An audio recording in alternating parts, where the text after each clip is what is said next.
Sindh assembly का इजलास उस वक्त मछली बाजार बन गया जब स्पीकर आगा सराज दुरानी ने सुप्रीम कोर्ट के फैसले की रोशनी में बल्दियाती कानून में तरमीम के लिए मुकेश चावला से कमेटी अरकान के नाम मांग लिए। इसके बाद क्या हुआ आपको दिखाते हैं। सर, मेरा अर्ज ये है कि कल भी मीटिंग होनी थी, मोहम्मद हुसैन भाई से फोन पर बात हुई थी, तो थोड़ी एक मिसकम्युनिकेशन थी। मैंने लीडर ऑफ अपोजिशन को बताया तो उन्होंने बोला कि जब मैं डिसाइड करता हूं तो आप मेरे किसी मेंबर से बात ना करें, because I am the leader of the opposition. So मैं इधर फ्लोर पर खड़े होकर लीडर ऑफ ऑपोजिशन से नाम मांगता हूं, क्योंकि भाई कल मुझे बोला गया कि आप लोगों में से किसी से भी बात ना करूं मैं, सवाए लीडर ऑफ ऑपोजिशन से। सो सर, काइंडली आपके थ्रू मैं लीडर ऑफ ऑपोजिशन को रिक्वेस्ट करता हूं कि वो नाम दे दे।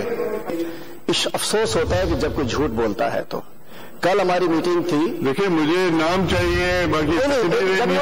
कोई झूठ बोलता है, कोई गलत बोलता है, कहाँ ले जाते हैं उसको। तो मैं इस पर नाम मांगे हैं, डायरेक्शन ऑफ पाकिस्तान, मैंने कहा है।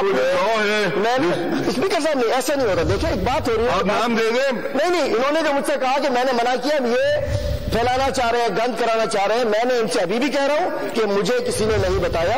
अगर आपका डायरेक्टली राब्ता हुआ तो आपका हक है, सबसे करिए, लेकिन मुझे इन्फॉर्म नहीं किया गया।